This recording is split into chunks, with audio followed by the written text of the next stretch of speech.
From the National Newsroom of the Canadian Press, I'm Emily Joveski. Public Safety Minister Dominic LeBlanc says Canada has listed Iran's Islamic Revolutionary Guard Corps as a terrorist entity, following months of mounting political pressure to do so. LeBlanc says the move sends a strong message that Canada will use all the tools at its disposal to combat the IRGC. The Iranian regime has consistently displayed disregard for human rights, both inside and outside of Iran, as well as a willingness to destabilize the international rules-based order. Our government will ensure that there is no immunity for Iran's unlawful actions and its support of terrorism. The federal government had already barred tens of thousands of prominent Iranian government officials from entering Canada, including top IRGC members. Canada is set to spend 1.37% of its gross domestic product on defense this year, well below NATO allies' 2% target. Defense Minister Bill Blair has said Canada's defense spending will climb to at least 1.75% of its GDP by 2029, but says additional spending on submarines and other military equipment will likely push it to the 2% target. The shutdown of open net salmon farms off British Columbia's coast won't happen until at least 2029. The federal government had promised to phase out the farms by next year, but announced the delay today. Opponents say the farms can spread lice and disease to wild fish. An oppressive heat wave continues to blanket central and southern Ontario, southern Quebec, and much of the Atlantic provinces today.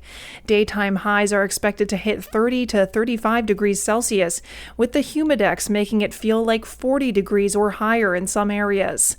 And as Canadian Press reporter Maura Forrest explains, those can be dangerous temperatures. And what's making the heat wave even harder on people is that it's extremely humid. And also at night, temperatures are not dropping that much. So even at night, we're still seeing temperatures above 20 degrees. The hot weather is expected to continue into Friday. Thousands of WestJet customers are scrambling after the airline canceled more than 30 flights ahead of a possible strike by its plane mechanics this Thursday. In an update this afternoon, the airline said about 6,500 travelers were booked on the canceled trips scheduled for today and Thursday. And Canadian musician Jacob Hogarth's appeal of his sexual assault conviction is being heard by an Ontario appeal court. The former Headley frontman was sentenced to 5 years behind bars in 2022 after being found guilty of sexual assault causing bodily harm against an Ottawa woman. This is the Canadian Press. In sports, the Calgary Flames have traded goaltender Jacob Markstrom to the New Jersey Devils. The Flames get 23-year-old defenseman Kevin Ball and a top 10 protected first-round pick in next year's draft in return.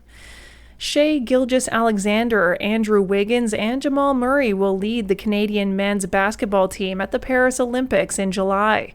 The three NBA stars were named to Canada Basketball's 20-player roster ahead of an Olympic training camp that starts next week in Toronto.